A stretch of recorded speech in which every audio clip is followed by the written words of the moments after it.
Hi everyone. आज जो है हमारा पार्ट सेकंड है और चैप्टर हमारा सेकंड चल रहा है ज्योग्राफी के अंदर लैंड, सॉइल, नेचुरल रिसोर्सेज और वाइल्ड लाइफ।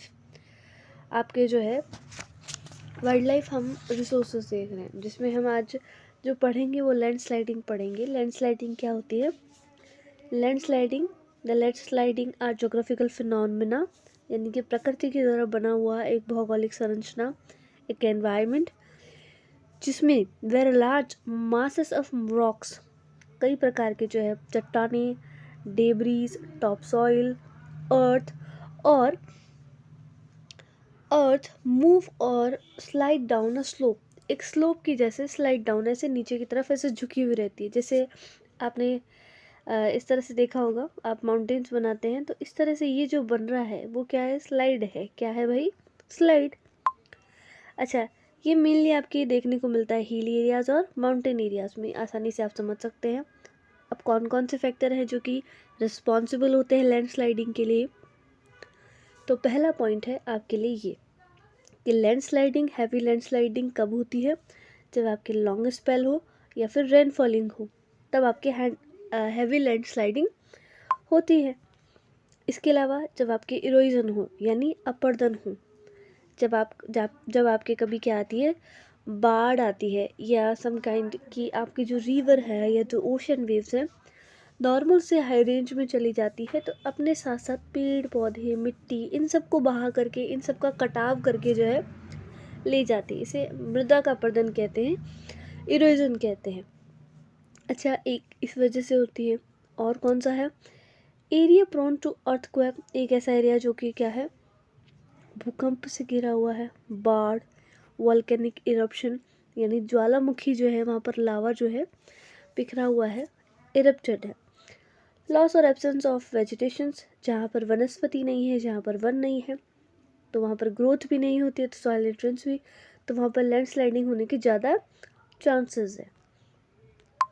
अच्छा, द नेक्स्ट वन कि ह्यूमन फैक्टर्स भी सबसे ज़्यादा रिस्पॉन्सिबल होते हैं, क्योंकि हम लगातार कंस्ट्रक्शन करते जा रहे हैं, बिल्डिंग्स का, अपार्टमेंट्स का, डिफॉरेस्टेशन कर रहे हैं, ब्लास्टिंग ऑफ माइंस। हम जो है चट्टानों के बीच में से जो है आपके रास्ता निकालने के लिए हम माइंस का यूज़ कर रहे हैं। विभिन्न अलग अलग प्रकार के एक्सपेरिमेंट्स किए जा रहे हैं, रॉकेट वगैरह आपके जो है लॉन्च किए जा रहे हैं, अलग अलग सैटेलाइट्स लॉन्च किए जा रहे हैं। हालांकि उनके द्वारा हमें फ़ायदा भी हो रहा है तो उससे और हमें नुकसान भी हो रहा है। वाइब्रेशन, आपके बहुत भयंकर जो तीव्रता गति से जो है आपके वाइब्रेशन होता है। हैवी, जो ये सब होती हैं आपकी cause by the heavy machineries, है ना। अच्छा, तो अब यहाँ पर वेरियस इफ़ेक्ट कैसे होते हैं, क्या प्रभाव पड़ता है? सो ये हमारे damage to life and property on a large scale, यानी बड़े स्तर पर हमारी लाइफ को, साथ ही साथ हमारी प्रॉपर्टी को भी क्या कर रही है? डैमेज कर रही है, नुकसान पहुंचा रही है। Road and rail communications is disrupted and large areas are isolated, यानी कि जो हमारी रोड व्यवस्था है, हमारी जो रेलवे स्टेशंस हैं, कम्युनिकेशंस है, ये क्या हो रही है? ख़राब हो रही है, डिसरप्ट हो रही है। हमारा जो स्किल है ये सब क्या है? व्यर्थ हो रहा है, डिसरप्टेड हो रहा है, ख़राब हो रहा है इन लार्ज एरिया, बड़े बड़े एरियाज़ के अंदर। ये सब क्या है? धरे के धरे रह जाएंगे, आइसोलेटेड हो जाएंगे, बिल्कुल एकदम उदासीन। The power of transmission and telecom system is disrupted. एक समय ऐसा भी आएगा लैंडस्लाइडिंग की वजह से क्या होता है कि आपके जो खंभे वगैरह हैं, तार वगैरह है, या आपके जो कनेक्शन है बिजली का, है ना, आपके जो लैंडलाइन का जो तार वगैरह होते हैं, वायर्स वगैरह, है ना, ये सब क्या होते हैं? आपके डिसरप्ट होते हैं, ख़राब हो जाते हैं। आंधी तूफान जब भी आता है, लैंडस्लाइडिंग जब भी होगी आपके, तब आपके क्या होता है? ये सब चीज़ें ख़राब हो जाती है डेफिनेटली। अच्छा, यहाँ पर देखिए, और कंजर्वेशन ऑफ लैंड, हम किस तरह से हमारी भूमि को बचा सकते हैं, संरक्षण कर सकते हैं। तो लैंड की जो अवेलेबिलिटी है इज़ गेटिंग लिमिटेड। ज़मीन क्या है हमारी? लिमिटेड है, पर्याप्त मात्रा में है। लेकिन अब लैंड के साथ दिक्कत ये हो रही है कि हमने पढ़ा था कि आपके 30%, या आप बात कर सकते हैं 29 जो परसेंट है वो क्या है? हमारी लैंड है। क्या है? लैंड। और इस पे जो है 90% से भी जो 90% से भी ज़्यादा जो पॉपुलेशन है वो इस 29% लैंड पर रह रही है। तो अब ये जो पॉपुलेशन है वो क्या है, लगातार बढ़ती ही जा रही है ना। तो इसके जो है हमें रिसोर्स भी उतनी ही ज़्यादा आवश्यक है। हमारे पास वाटर स्कार्सिटी हो जाएगी आने वाले फ्यूचर के लिए। हमारे पास जो एम्प्लॉयमेंट है वो भी बहुत कम हो जाएगा, है ना। जो जितने ज़्यादा स्किल्ड होंगे, कम्युनिकेटेड पीपल होंगे, जिनको जितना एक्सपीरियंस होगा, जितना अच्छा काम कर सकते हैं, है ना, तो उन लोगों को ही जॉब्स मिलेंगी, जो ज़्यादा क्वालिफाई होगा, है ना। ओके, यहाँ पर देखिए, तो लैंड की जो अवेलेबिलिटी है वो लिमिटेड है और धीरे धीरे पॉपुलेशन भी इंक्रीज़ हो रही है। तो हम क्या कर रहे हैं, ज़मीन का बहुत बुरी तरीके से ओवर यूज़ कर रहे हैं।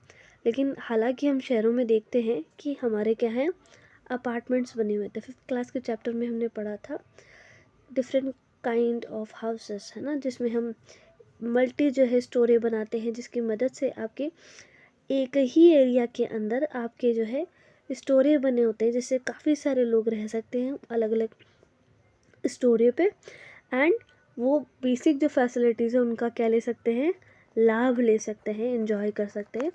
लिफ्ट वगैरह में जाना, स्टेयरकेस, वाटर और electricity, they are going to be use all those basic facilities in their circumstances. यहाँ पर देखिए, there are large scale of a forest deforestation which lead the desertification.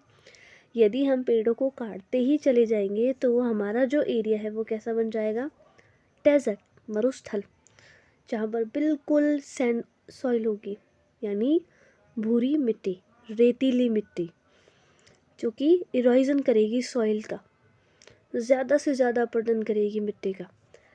अब हमारे लिए क्या आवश्यक है, it is important that land should be conserved in various वे। हमें हमारी भूमि को, हमारी धरती माँ को जब संरक्षित करना होगा, अलग अलग तरीके से करेंगे। ओके, तो पहला, हम ज़्यादा से ज़्यादा पेड़ों को उगाएंगे, जिसे कहते हैं इन टर्म अफॉरेस्टेशन। यदि पेड़ों को काटते हैं तो वो डिफॉरेस्टेशन कहलाता है। Second, over grazing should be controlled. हम जब भी चारा चरवाने के लिए जाते हैं, ग्रेजिंग करवाने के लिए जब जाते हैं क्रेटल्स को, पशुओं को, तो हम उन्हें ज़्यादा ओवर ग्रेजिंग ना करवाएं। क्योंकि जब वर्षा का जब वर्षा ऋतु का जब समय आता है, तब पशु ज़्यादा आपके क्या करता है, हरा चारा मिलता है। जब भी फसल कटती है तब भी आपके क्या है, हरा चारा होता है, कुट्टी वगैरह कटती है। तो हम लोगों को जो है, जो जितनी भी ज़मीन है, खेती बाड़ी, हम जहाँ भी खेती कर रहे हैं, तो वहाँ पर आपको अपने पशुओं को ज़्यादा चारा नहीं चरवाना है, इट शुड बी कंट्रोलेबल। तो which can be done by the creating more pasture land, यानी कि हमें और क्या क्रिएट करने होंगे, पास्चर लैंड, जहाँ पर आपके सिर्फ जीव जंतुओं को ही चारा चरवाया जाए।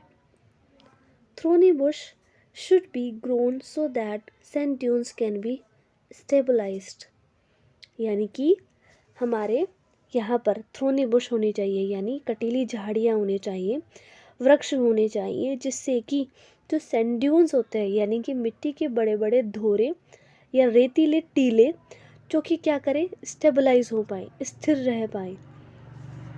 हम क्या करें, use of pesticides and chemical fertilizers, हम ज़्यादा से ज़्यादा कीटनाशकों का और जो रासायनिक उर्वरक है उनका मिनिमाइज़ यूज़ करें, कम से कम यूज़ करें, जितना हो सके उससे भी ज़्यादा कम हम यूज़ करें, क्योंकि इससे हम जो हमारी मिट्टी की जो उर्वरता है वो खो देंगे। Modern technology method should be used in mining activities to minimize land degradation. हमारी जो आधुनिक जो तकनीकी है, जो मेथड्स हैं, जो तरीके हैं, उनको भी हमें क्या करना चाहिए, मिनिमाइज़ करना चाहिए, कम से कम उपयोग करना चाहिए माइनिंग एक्टिविटीज़ में। अब माइनिंग क्या होता है, माइनिंग का मतलब होता है खदान। अब ये क्या होता है, इसका मतलब यदि सरकार को, यदि गवर्नमेंट को कोई ऐसी जगह है जहाँ पर आपके क्या, सोना, चांदी, जिप्सम, रॉक फॉस्फेट या किसी प्रकार का मेटल या नॉन मेटल, है ना, तो आपके जब आपके या तो धातु मिले या फिर अधातु मिले, तो आपकी जो सरकार है उस जगह को क्या कर देती है, सील कर देती है, उस जगह को खरीद लेती है, उस जगह को खाली करवा दिया जाता है सरकार के द्वारा। तो जो माइनिंग एक्टिविटीज़ है, फिर वहाँ से जो है जितना भी, मान लीजिए कोई आपके एल्युमिनियम निकलता है वहाँ से, या सोना निकल रहा है कहीं से, तो आपकी उस जगह को अंदर तक क्या है, खोदा जाता है। वहाँ पर लेबर्स की आवश्यकता होती है। तो ऐसी माइंस, खदानें, बड़ी बड़ी खदानें जो अंडरग्राउंड तक खोदी जाती है। पेट्रोल्स वगैरह भी मिलते हैं, कई ऐसी जगह भी हैं। तो जब हम ये माइनिंग एक्टिविटीज़ ज़्यादा करते हैं, तो जब इंसान को बहुत ज़्यादा अंदर तक भेजा जाता है, तो सबसे पहली बात, जो भी इंसान अंदर जा रहा है तो ऑक्सीजन जो लेवल है वहाँ पर क्या है, बिल्कुल लो है, कम है। वहाँ पर जो है ज़्यादातर जो बीमारियाँ होंगी वो कौन सी होंगी, लंग्स से रिलेटेड, रेस्पिरेटरी सिस्टम से रिलेटेड। सांस नहीं आएगा, उस व्यक्ति को सांस लेने में दिक्कत होगी। हृदय की जो गति है, जो हार्ट रेट है, उसका हमेशा ही क्या रहेगा, या तो ज़्यादा हो जाएगा या फिर कम हो जाएगा। क्योंकि सांस लेने में दिक्कत आ रही है तो आपके अलग अलग टर्मिनोलॉजी मैंने आपको एक साइंस के अंदर पढ़ाया है, ब्रेडिकार्डिया, टेकीकार्डिया, आप उस वीडियो को भी देख सकते हैं समझने के लिए। काफ़ी लंबा हो जाएगा, हम हमारा मैटर ही पढ़ते हैं। लैंडस्लाइडिंग जो है आपके एक तरह का mass movement of rock, debris और earth down a slope is called landsliding. एक तरह का मास मूवमेंट है जिसमें वो सभी को लेकर के आता है। इसमें पत्थर होते हैं, डेब्रीज होती हैं। डेब्री का मतलब होता है मलबा या कचरा। डेब्री का मतलब क्या होता है, मलबा या फिर कचरा। और अर्थ डाउन अ स्लोप, और पृथ्वी के वो नीचे की तरफ क्या है, डाउन, यानी कि नीचे की ओर झुकता हुआ स्लोप के रूप में, एक स्लोप के रूप में होता है। जैसे आप स्लाइडिंग करते होंगे, छोटे बच्चे स्लाइडिंग करते ही हैं, तो जो स्लाइडिंग है वो एक तरह का हमारा स्लोप है। तो स्लोप के ऊपर आपके जो कंकर पत्थर जो जमे हुए हैं, जो मलबा कचरा जमा हुआ है, जो मिट्टी जमी हुई है, जो पत्थर, छोटे छोटे कंकड़ पत्थर जमे हुए हैं, वो एक स्लोप के रहते हैं। स्लोप कैसे, माउंटेन हिली एरियाज़ के अंदर आपके देखा जाता है, तो ये आपके क्या है, स्लोप ही तो है। तो इसे लैंडस्लाइडिंग कहते हैं। मेन रीज़न क्या है लैंडस्लाइडिंग के, अब यहाँ पर देखिए, अर्थक्वेक, भूकंप आना, फ्लड, बाढ़, वॉल्केनो, ज्वालामुखी का विस्फोट, प्रोलॉन्ग स्पेल और रेनफॉलिंग। ठीक है, आपके काफ़ी लंबे समय तक क्या हो रही है, वर्षा। प्रोलॉन्ग, लंबे समय तक, स्पेल, रहने वाली, ऑफ रेनफॉलिंग, वर्षा ऋतु। We can mitigate or reduce the seriousness of landslide with the help of following measure. हम इसे कम और बेहतरीन इस समस्या को ले सकते हैं सीरियस तरीके से, चेतावनी के रूप में, और किस तरह से हम मेजरमाइज कर सकते हैं, देखते हैं। पहला, locating landsliding prone areas and avoiding such areas, building settlements. ऐसे एरियाज जहाँ पर लैंडस्लाइडिंग होने की ज़्यादा संभावना है, तो हम उस जगह को, जो बिल्डिंग अपार्टमेंट्स होती है सेटल आसपास में, जो है किसी प्रकार का कोई माउंटेन हिली एरियाज नहीं होना चाहिए, हम उन जगहों को अवॉइड करें। लैंडस्लाइडिंग रहने के वहाँ पर ज़्यादा चांसेस हैं। Second, construction retention wall to stop land from sliding. हमें एक ऐसी दीवार बनानी होगी, एक रोधक, रिटेंशन का मतलब जो कि आपके जो लैंडस्लाइडिंग हो रही है उसको रोक पाए, रोधक बोलेंगे ऐसे। रिटेंशन का मतलब रोधक, रोकने वाला। तो कंस्ट्रक्शन रिटेंशन वॉल, एक ऐसी दीवार खड़ा करें जिससे कि हम स्टॉप कर पाएँ उस स्लाइडिंग को जो हमारे ऊपर गिरने वाली है उसे। Increasing cover of vegetation and plantation, हम ज़्यादा से ज़्यादा पेड़ों पौधों को उगाएं। Controlling surface drainage of rain water and spring flows, हम जो है कंट्रोल करें। जैसे ही आपके जो रेन वाटर है, वर्षा का जो पानी है, जब नीचे गिरता है सरफेस पर, है ना, फ्लो होता है, तो उसे हम कम करें। इससे भी लैंडस्लाइडिंग हो सकती है। सॉइल क्या है, सॉइल मिट्टी है, मिट्टी जो है नेचुरल रिसोर्स है। Soil is very important and natural resource on the earth surface which is very important for all the living organism, जो कि सभी जीवित ऑर्गेनिज्म के लिए आवश्यक है। The thin top most layer of the earth surface made up of weathered rock particle, यानी कि अर्थ की जो ये टॉप मोस्ट लेयर है जिसे हम टोपोग्राफी के नाम से जानते हैं,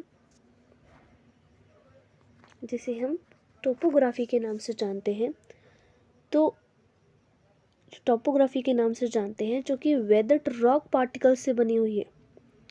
रॉक का मतलब चट्टान, पार्टिकल का मतलब कण, और वेदर्ड का मतलब आपके जो है ये आपके वेदर्ड, आप बात कर सकते हैं वेदर से रिलेटेड है ये आपके, है ना। तापमान के अनुसार जो है छोटे छोटे टुकड़ों के अंदर जो है ये रॉक पार्टिकल्स छोटे छोटे पत्थरों के अंदर जो है ये तब्दील हो रखी है। समझ रहे हैं? ओके, तो ये जो पार्टिकल्स हैं decay matter of plants animal of soil, यानी कि कोई प्लांट्स जो है ख़राब हो चुके हैं, नष्ट हो चुके हैं, एनिमल इज सॉइल, एनिमल के भी आपके जो है अवशेष पड़े हुए हैं इस सॉइल, इज इन सॉइल, ठीक है, मिट्टी के अंदर। It take thousands of year for soil to be form, हज़ारों साल लगे हैं इसे बनने में। इट इज़ स्लो प्रोसेस, बड़ी धीमी गति है। इसके बावजूद therefore soil is complex mixture of living and non living material, फिर भी मिट्टी जो है बड़ी ही कॉम्प्लेक्स मिक्सचर है, यानी कि एक मिश्रण है लिविंग और नॉन लिविंग मटेरियल्स, यानी सजीव और निर्जीव पदार्थों का मिलन है, जिसमें मिक्स हो रखा है मिनरल, ऑर्गेनिक मैटर, जो कि हमारी मिट्टी को और भी ज़्यादा क्या बनाते हैं, फर्टाइल, यानी उपजाऊ बनाते हैं। क्या बनाते हैं? उपजाऊ। 1 second, let me check first. अब हम पढ़ने वाले हैं factor of soil formation. This is very important and very simple. I guess this page is blurred. Can you see that? Let me check. Yeah, this one is correct. I choose another page. So I pause the video and change the page, and after we get starting our video. Factor of soil formation. मिट्टी जो है किस किस से बनती है और इसके क्या फैक्ट है। सो फैक्ट की अगर मैं बात करूँ तो यहाँ पर जो है फॉर्मेशन का काम है, जो कि थाउजेंड्स ईयर्स तो हमें लगे ही हैं मिट्टी को बनने के लिए। इसमें अलग अलग प्रकार के ऑर्गेनिक मैटर होता है, नॉन ऑर्गेनिक मैटर होता है। There so many things are mixture in this. Main जो है सॉइल को बनने के लिए, मेन जो है एक तो पहली topography, first layer, composition of soil formation, organic material, और ये अलग अलग जगह पर अलग अलग तरह से डिफरेंट होते हैं। They are differ from place to place. अब ये है हमारी प्यारी सी मिट्टी और इसमें लग रहा है पेड़। तो ये है हमारी मिट्टी और इस मिट्टी के अंदर एक पौधा उगा हुआ है, बड़ा ही सुंदर और प्यारा लग रहा है। तो देखिए यहाँ पर एक रॉक है हमारी, कौन सी रॉक है? Parent rock. एक है आपके क्लाइमेट से रिलेटेड बात की गई है, एक में टाइम से रिलेटेड आपके कुछ flora and fauna, microorganism, soil formation के लिए क्या क्या इंपॉर्टेंट होता है। पहला, okay, parent rock. Parent rock क्या काम करती है? इट डिटरमाइन द टेक्सचर, किस तरह का टेक्सचर है, कलर, मिनरल्स, केमिकल कंपोनेंट्स। तो ये आपके बताता है colour, minerals, chemical component and permeability. Okay, हर चीज़ का हिंदी से जानना भी आवश्यक नहीं है, क्योंकि हम इंग्लिश मीडियम में पढ़ते हैं, we are learning in English. So I don't think so कि आपके इनको हिंदी समझना चाहिए। टेक्सचर आप जानते हैं, कलर क्या होता है, मिनरल्स पता है आपको, मिनरल एंड रॉक्स क्या होते हैं, केमिकल कंपोनेंट क्या होते हैं, परमिएबिलिटी क्या होती है। परमिएबिलिटी से मतलब है कितनी या यू कैन से कि कितनी पारगम्यता है, कितनी अंदर तक जो है वो, जैसे मिट्टी होती है, मिट्टी जब हम उगाते हैं तो मिट्टी के जो है बिल्कुल फाइन कण दिखते हैं, उसके अंदर पानी जाता है, बीज जाते हैं, आपके पेड़ पौधे उसके अंदर उगते हैं। हम जो है फर्टिलाइजर्स का यूज़ हम लोग केमिकल फर्टिलाइजर्स का भी यूज़ करते हैं, तो परमिएबिलिटी कितनी ज़्यादा अंदर जा सकती है, उसकी पारगम्यता कितनी वो पारदर्शी है, इसका मतलब ये है। ठीक है ना। दूसरा है क्लाइमेट, हमारे मौसम के अनुसार टेम्परेचर, रेनफॉलिंग, ये सब भी इफ़ेक्ट करते हैं हमारे सॉइल फॉर्मेशन को। उसके अंदर ह्यूमस फॉर्मेशन यानी नमी भी प्रोवाइड करते हैं। ओके, यहाँ पर देखिए relief slope and altitude determine soil accumulation. मिट्टी कब एक्यूमुलेशन गुच्छन होगा, कब इकट्ठी होगी, तो रिलीफ स्लोप कैसे बनेगा, आपके ऊंचाई जो है किस तरह से डिटरमाइन होगी, सॉइल का जो एक्यूमुलेशन है वो उस हिसाब से ही होता है। Flora and fauna and micro organisms affect all the rate of humus formation. Flora फूल से है, फोना आपके एनिमल से है, माइक्रो ऑर्गेनिजम्स आप जानते हैं, और ये आपके ह्यूमिडिटी की फॉर्मेशन करेगा, निर्माण करेगा। टाइम जो है डिटरमाइन करता है आपके थिकनेस ऑफ सॉइल प्रोफाइल, कितनी ज़्यादा मोटी हो जाती है आपकी सॉइल प्रोफाइल। अच्छा, लेयर ऑफ सॉइल पढ़ेंगे हम, है ना। तो लेयर ऑफ सॉइल क्या है भाई, सबसे पहले ये डायग्राम देखिए, लुक एट दिस वन। सो आपको दिख रहा है यहाँ पर ये कैसी रॉक है, पेरेंट रॉक, पत्थर ही पत्थर है बिल्कुल एकदम। ये कैसी है, वेदर जस्ट इसके ऊपर। ये कौन सी है, सब सॉइल मिड वाली, और टॉप सॉइल टोपोग्राफी। समझ में आया। पेरेंट रॉक कौन सी होती है, बिल्कुल ये वाली वेदर्ड। एक तो होती है शहीद और एक होती है अपशहीद, है ना। सब सॉइल मिड और टॉप पे फर्स्ट। तो first layer, second layer, third layer and the last one is parent. तो पहला देखिए टॉप सॉइल क्या होता है। तो टॉप सॉइल सबसे अपर मोस्ट लेयर है, इंपॉर्टेंट है, आपको पूछ सकता है लेयर ऑफ द सॉइल, जो कि बड़ा ही इंपॉर्टेंट है। ये कैसी होती है, इसमें रिच ह्यूमस, नमी बहुत ज़्यादा होती है इसमें, है ना, जो कि मिट्टी को सबसे ज़्यादा उपजाऊ भी बनाए रखती है। ये प्रोवाइड करती है न्यूट्रिएंट्स यानी पोषक तत्व इन प्लांट्स। ये जो लेयर है वो हमेशा सबसे ज़्यादा जो है पानी रिटेन करती है, पानी ज़्यादा सबसे ज़्यादा खींचती है, कौन, फर्स्ट लेयर। सब सॉइल क्या है, ये जो लेयर है वो क्या है, मोर हार्ड, फर्स्ट लेयर से ज़्यादा हार्ड होती है, कॉम्पैक्ट होती है, लेज़र अमाउंट जो है इसके अंदर ह्यूमस रहता है। फर्स्ट लेयर ज़्यादा ह्यूमस कंटेन करती है, जबकि सेकेंड लेस अमाउंट जो है आपके कंज्यूम करती है।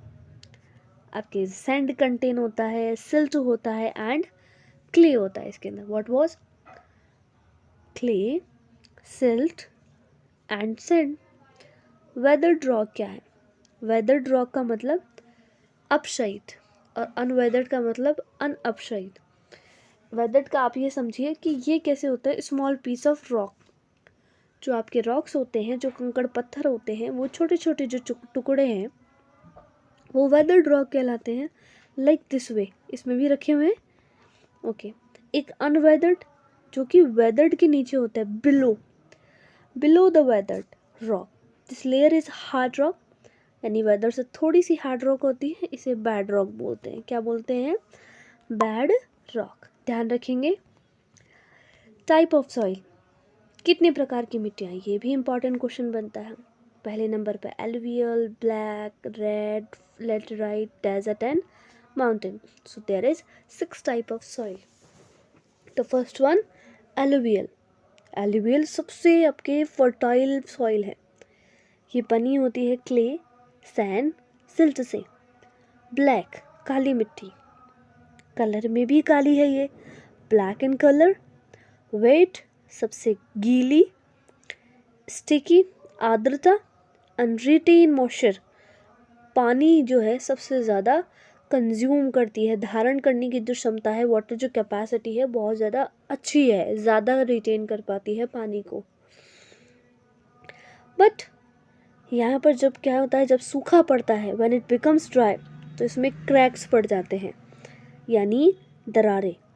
जैसे आप खेल रहे होंगे अपने अपार्टमेंट के अंदर नीचे ग्राउंड में, तो जब कभी बॉल लग जाती है कार में कांच पर, फ्रंट कांच पर या कैसे भी, तो आपके फ्रंट जो मिरर है उसके अंदर जो क्रैक्स आ जाते हैं, या आपका जो मिरर है, कोई छोटा मिरर होगा तो जब वो नीचे गिरता है तो थोड़े क्रैक्स आ जाते हैं, ठीक है। तो क्रैक आना, दरार आना, सड़क पर भी देखा होगा आपने। सड़क जो है आपके, अच्छा, रेड सॉइल, मिट्टी, लाल वाली मिट्टी सबसे ज़्यादा आयरन कंटेन करती है। आयरन का फॉर्मूला Fe। आयरन कंटेन करती है, साथ ही साथ red in colour, black black colour में होती है, रेड रेड में होती है। लेटराइट, ये कैसी होती है? ब्राउन मिट्टी होती है, भूरी मिट्टी, ये कम उपजाऊ होती है, लेस फर्टाइल। डेजर्ट, मरुस्थली मिट्टी, मरुस्थल में पाई जाती है, डेजर्ट में। इट इज़ लूज, जब हम इसे पकड़ते हैं, हाथों में लेते हैं, ऐसे हाथ से निकलती है रेत, हमारे निकलती है ना। जितनी ज़्यादा आप टाइट करने की कोशिश करते हो, कसने की कोशिश करते हो, उतनी ज़्यादा हाथ में से मिट्टी छूटती है, रेत छूटती है। पोरस, कोर्स, बिल्कुल फाइन कण होते हैं, एकदम छोटे छोटे महीन कण। सैंडी सॉइल होती है, रेतीली मिट्टी होती है। माउंटेन, ये ब्राउन सॉइल होती है, गुड टेक्सचर होता है, पहाड़ों पर पाई जाती है, रिच ह्यूमस होता है, वेरी फर्टाइल। आपने देखा होगा माउंटेन्स पर आपके खेती की जाती है, ध्यान देना इधर।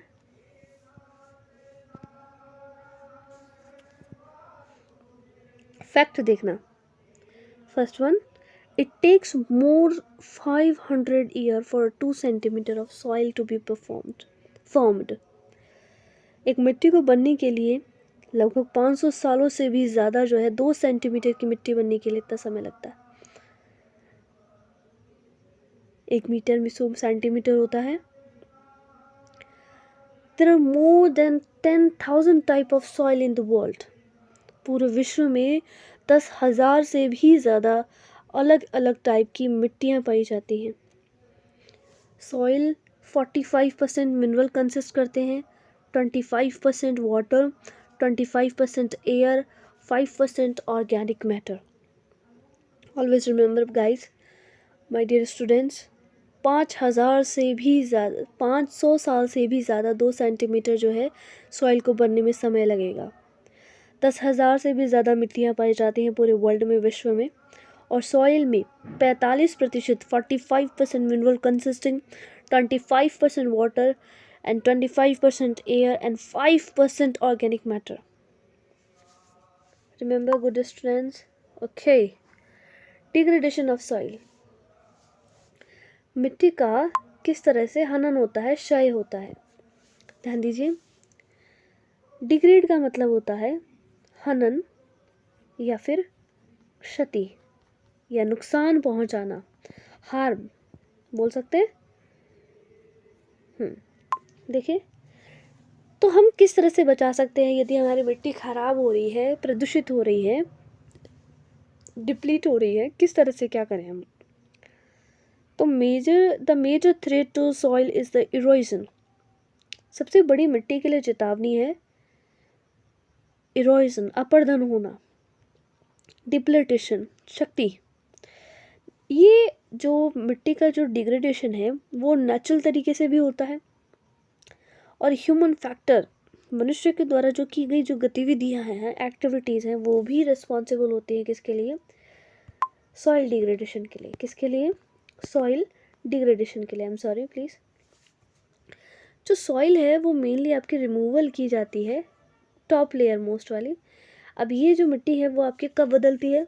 जब कभी बाढ़ आती है, जब कभी लैंडस्लाइडिंग होती है, जब कभी लहरें उत्पन्न होती हैं, जब कभी ह्यूमन एक्टिविटीज़ के द्वारा पेड़ वेड़ काटे जाएंगे, ज़्यादा चारा चरवाया जाएगा, रेन वॉश, वर्षा ऋतु आएगी तो अपने साथ मिट्टी बहा कर ले जाएगी, ज़्यादा केमिकल फर्टिलाइजर्स यूज़ करेंगे, पेस्टिसाइड्स, कीटनाशक यूज़ करेंगे, तो ये सब मिट्टी की फर्टिलिटी को अफेक्ट करेगा ना। तो हमको क्या करना है? कम से कम रिड्यूस, लेक, ये हमको कम से कम यूज़ करना है, ध्यान दीजिए। The next topic is method of soil conservation. क्या होता है मेथड? हम किस तरह से अपनी मिट्टी को बचा सकते हैं, कौन कौन से तरीके हैं। पहला, हालांकि थोड़ा ब्लर दिख रहा है, मैं थोड़ा पेज चेंज करके आऊँ। तो हम किस तरह से अपनी मिट्टी को बचा सकते हैं। सबसे पहला, हम ज़्यादा से ज़्यादा पेड़ उगाएं। तो टर्म क्या बताई थी, एफॉरेस्टेशन। दूसरी टर्म है मल्चिंग। मल्चिंग में भी आप कवर कर सकते हैं, कॉन्टोर बैरियर्स कर सकते हैं, rock dam, terrace farming, intercropping, contour ploughing, shelter belts, there so many ways. अब देखिए, हम पहले फैक्ट पढ़ते हैं, राइट। ध्यान दीजिए इधर।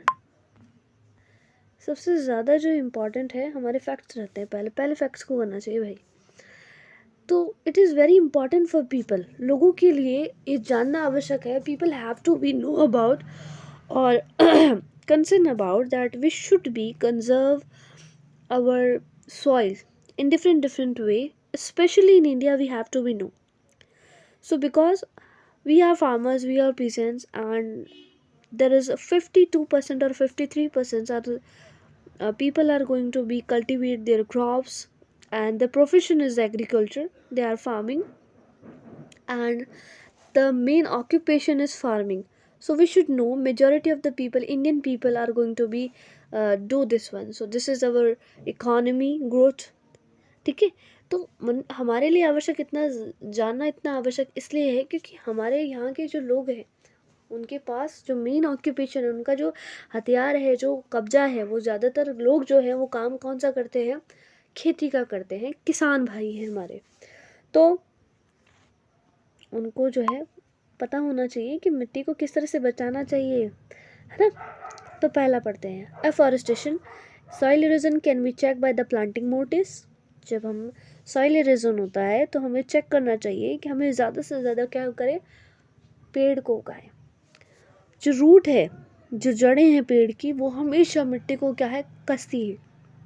जितनी ज़्यादा गहरी रूट, जितनी ज़्यादा जड़, उतनी ही ज़्यादा पकड़ मजबूत होगी किसकी, मिट्टी की। और ये कंट्रोल करेगी जब भी कभी फ्लो का, जब वाटर जो फ्लो जब ज़्यादा होगा तब ये मजबूत बनाएगी मिट्टी को। और मिट्टी को जो पकड़े हुआ है कौन, आपका जो पौधा है, आपका जो ट्री है वो। मल्चिंग क्या है, the mulching is the bare ground between crop is covered with organic matter. हमारी जो फसल है वो किससे कवर्ड है, ऑर्गेनिक मैटर से। ड्राउटनेस रजिस्ट ग्रासेस, और हमारी जो सूखी जो घासें हैं वो भी क्या कर रही हैं, रजिस्ट कर रही हैं, प्रतिरोध के रूप में काम कर रही है। हमारी जो ग्रासेस है, हमारी जो वनस्पति है, ये कवर किए हुए है किसको, मिट्टी को। और इससे क्या है, सॉइल इरोजन भी नहीं होता है, पर समय समय पर हो ही जाता है। कॉन्टोर बैरियर्स क्या होता है, एक तरह का रुकावट, एक तरह की पट्टी अवरोधक, है ना। मेड़तानी करना, मेड़बंदी करना। ये कब की जाती है, along the contour of Lansdowne. हम ये कब करते हैं, जब हमारे जो है खेत के चारों ओर जब हम क्या लगा देते हैं, जैसे तार वगैरह लगाते हैं गाँव में, तो अपने आसपास जो है लकड़ी वगैरह डाल देते हैं, आसपास पत्थर डाल देते हैं, हम आसपास ग्रास डाल देते हैं, वेजिटेशन पेड़ लगा देते हैं बैरियर के रूप में, ठीक है। सो ये क्या करता है, it reduce the water flow and trench are made in front of barrier to collect water, जिससे कि हमारे खेत का जो पानी है वो खेत में ही रह जाए। हमारा जो सारा पानी है वो किसी अन्य खेत में ना चला जाए, या हमारे आसपास कोई भी डैम बना हुआ है, कोई आपके कुछ बना हुआ है तो उसके अंदर पानी इकट्ठा नहीं हो जाएगा। हमारा जो पानी है, वर्षा का जो पानी है, वो हमारे खेत के अंदर ही रह जाए, फील्ड के अंदर रह जाए। रॉक डैम क्या होते हैं, यानी कि आपके बांध बने हुए, है ना। तो हमारे जो है huge piece of rock are piled up in the uphill region in order to slow down the flow of water, which also prevent the loss of soil. यहाँ पर जो बड़े बड़े जो पत्थर हैं, रॉक्स हैं, वो पाइल्ड अप होकर के, है ना, ढेर संग्रहित होकर के ढेर लग जाते हैं अपहिल रीजन, पहाड़ियों के अंदर, और फिर वो धीरे धीरे होकर के स्लो डाउन होकर के नीचे क्या है, वो फ्लो होते रहते हैं पानी के साथ, जो कि क्या प्रिवेंट करता है, which is also prevent loss of soil, जिससे कि हमारी जो मिट्टी है वो भी हम क्या कर देते हैं, लॉस हो जाती है हमारी, टेरेस फार्मिंग क्या होती है? टेरेस फार्मिंग आप जानते हैं, देखिए यहाँ पर टेरेस फार्मिंग आप देख पा रहे हैं in the diagram. Terrace farming इस तरह से, ठीक है, देखो। तो ये माउंटेन और हिली रीजन्स के अंदर किया जाता है। फ्लैट स्टेप्स होती हैं अलग अलग जो है सीढ़ियों टाइप में। टेरेस फार्मिंग्स होती हैं, प्रैक्टिस की जाती हैं। और ये जो क्रॉप्स हैं, जो फसल है, वो प्लांट की जाती है हर स्टेप पर। तो इससे क्या होता है, जो पानी है, फ्लो का जो पानी है, वो क्या करता है, हम ज़्यादा से ज़्यादा मिट्टी जो है सॉइल इरोजन बह करके ना चली जाए, उसके लिए किया जाता है। इंटरक्रॉपिंग क्या होता है, हम एक ही खेत के अंदर various leguminous crops are grown in alternative rows. हम क्या करते हैं, जो पंक्तियाँ होती हैं, रॉस का मतलब इस तरह से, ये रॉस ही है, कॉलम इस तरह से। अच्छा, तो हमारे जो है लेगुमिनस जो क्रॉप्स हैं वो अल्टरनेटिव रॉस के अंदर, और सेवरल अदर जो क्रॉप्स हैं वो मैनेज कर ली जाती है, प्रैक्टिस की जाती है, adopt and minimise soil erosion. अब देखिए यहाँ पर the next one is contour ploughing. Ploughing भी आप किस तरह से कर लेंगे, खेत की जुताई मेनली जो प्रैक्टिस की जाती है आपके पैरेलल की जाती है, समांतर इस तरह से समांतर की जा रही है। और कॉन्टोर हिल स्लोप कहाँ पर की जा रही है, हिल्स पहाड़ों पर। नेचुरली जो है barriers from water and which flow down the slope and it help to retaining the soil of particular region. Shelter belt क्या होता है, this is so easy. Shelter belt it is the dry और coastal arid region. Coastal arid region यानी कि आपके कोई ऐसा सूखा सा इलाका जहाँ पर बिल्कुल रेत है या फिर वर्षा कम होती है। तो यहाँ पर जो है रॉस के अंदर ट्रीज लगाए जाते हैं, प्लांट किए जाते हैं, और समय समय पर देखा जाता है कि हवा के कारण जो है हमारी मिट्टी ख़राब तो नहीं हो गई है, या ज़्यादा जो है बह कर के नहीं चली गई है, या हम प्रोटेक्ट करते हैं सॉइल को इस तरह से। अब हमने देखा कि जितने भी तरीके जो दिए हुए हैं फार्मर्स के द्वारा, तो हम ये क्या है, हमारे लिए बहुत ज़्यादा इम्पॉर्टेंट है। हम लोग जो है कितने सिग्निफिकेंट तरीके से हम हमारे पेड़ों को बचा सकते हैं, सॉइल इरोजन ना हो, उसी लिए हम लोग ये अलग अलग तरीके के मेथड। तो हमने क्या देखा, फॉरेस्टेशन देखा, मल्चिंग देखा, काउंटर बैरियर देखा, रॉक डैम, टेरेस फार्मिंग करना, counter plugging, intercropping, shelter beds, there are so many type of the method of soil conservation. So आज का जो वीडियो है वो बहुत ज़्यादा लेंदी हो गया है। मैं इस वीडियो को आपके नेक्स्ट तक एक्सटेंड करूँगी इन पार्ट 3 के अंदर। आई होप ये पार्ट 3 के अंदर कंप्लीट हो जाएगा। अगर आपको मेरी मेहनत ज़ाया नहीं होना देना चाहते हैं, या आपको थोड़ी सी जो है जो मैं मेहनत कर रही हूँ, अच्छी जो मेहनत कर रही हूँ आपके लिए, अगर आपको अच्छा लगता है तो प्लीज़ आप वीडियो को लाइक कीजिए and subscribe if you like.